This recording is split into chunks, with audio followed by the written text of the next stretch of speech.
Hello mga guys, magandang umaga po sa inyong lahat.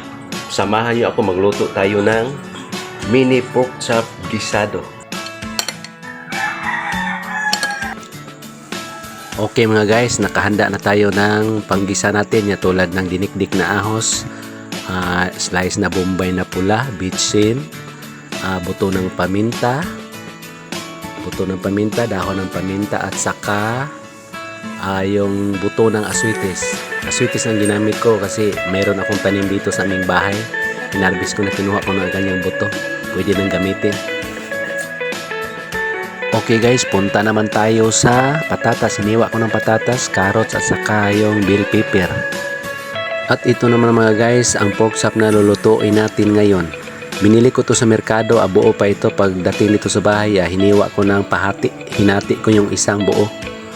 Ang buo na pork chop, pag hinahati na siya, pwede na siyang tawagin mini pork chop. Kaya mini pork chop ang tawag nito dahil hinati siya, hiniwa siya ng hati. Ngayon isusunod natin mga guys, i-marinate natin ito, ang pork chop sa toyo. Lagyan natin ng konting toyo, hindi masyadong maraming toyo kasi pag brown hindi magandang tingnan. Konti lang toyo at saka konting asin. Lagyan natin ng konting asin, bubura natin ng konting asin. Pagkatapos natin bubura ng asin at saka toyo, haluin natin ng dahan-dahan. Hindi pwedeng haluin ng sobra kasi yung pork chop manipis, baka ma-deform siya. Okay, mainit-init na mantika natin, pwede na nating ilagay ang buto ng aswites. Siguraduhin nyo lang mga guys na hindi masyadong mainit ang mantika natin pag ilagay na natin ang buto ng aswites kasi yung buto ng aswites sensitive ito. Once na inilagay nyo ang buto ng aswites na sobrang init, maitim ang ating mantika. Hindi. Sa tingin nyo mga guys na medyo napula na yung mantika sa buto ng aswites, kunin nyo na lang yung mga buto ng aswites. Huwag nyo isali sa pagluto kasi hindi magandang tingnan. I-set aside lang nyo mga guys.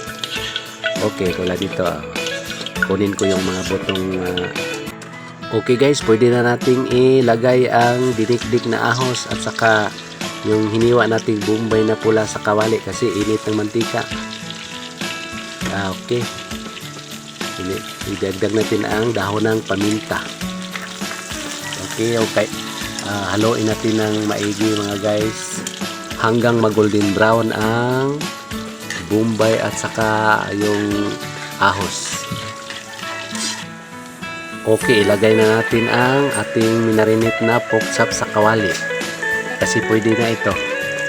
Gandahan na natin paglagay. Okay. Haluin natin ng konti. Huwag lang masyadong haluin. Gandahan lang hanggang sa mamix na ito mga guys. At pagkatapos lagyan natin ng takip within mga 7 minutes. Lagyan natin ng takip mga guys. Okay, shortcut tayo. Medyo natuyo ng ating niluluto. Lagyan natin ang paminta. Yung buto ng paminta, lagyan natin ang buto ng paminta. At saka yung monosodium glutamate, yung bitsin. Lagyan natin ng konting bitsin. At syempre,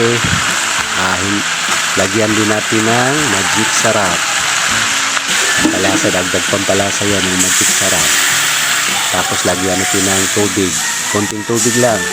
Tama lang yung dami. Okay, shortcut na naman din tayo. Nalagay ko na yung mga patatas, carrots, bell pepper at saka binagyan ko rin ng konting ketchup para mapula yung sabaw niya. Okay, malapit na ito maluto. Pwede na itong lagyan natin ng cornstarch. Lagyan natin ng konting cornstarch. Ito na yung tinunaw natin na cornstarch. Lagyan natin ito ng konti para medyo lumalapot ang kanyang sabaw, hindi madaling mapanis. Mga guys, kung meron kayong mga dagdag pampalasa dyan sa inyo kung anong mayroon dyan. Mas mabuti dagdagan nyo lang ng dagdag pampalasa. Pwede nyo ito yung lagyan ng pork and beans, dry fish, tidbits, at saka pineapple juice. Kung anong gusto nyong ilagay dito, yung dagdag pampalasa, pwede nyong dagdagan. Yung niluluto ko ngayon, hindi ito masyadong maraming pampalasa kasi baon lang naman ng mga bata. Kung gusto nyong mas malasa pa, lagyan nyo na lang ng pork and beans, pineapple tidbits, dry fish, at saka tomato sauce o tomato paste. Okay guys, luto na mga guys. Tikman na natin. Ito mga guys, luto ng ating pork chop, mini pork chop pisado. Pag sinabing mini pork chop pisado mga guys, yung buong pork chop hinati mo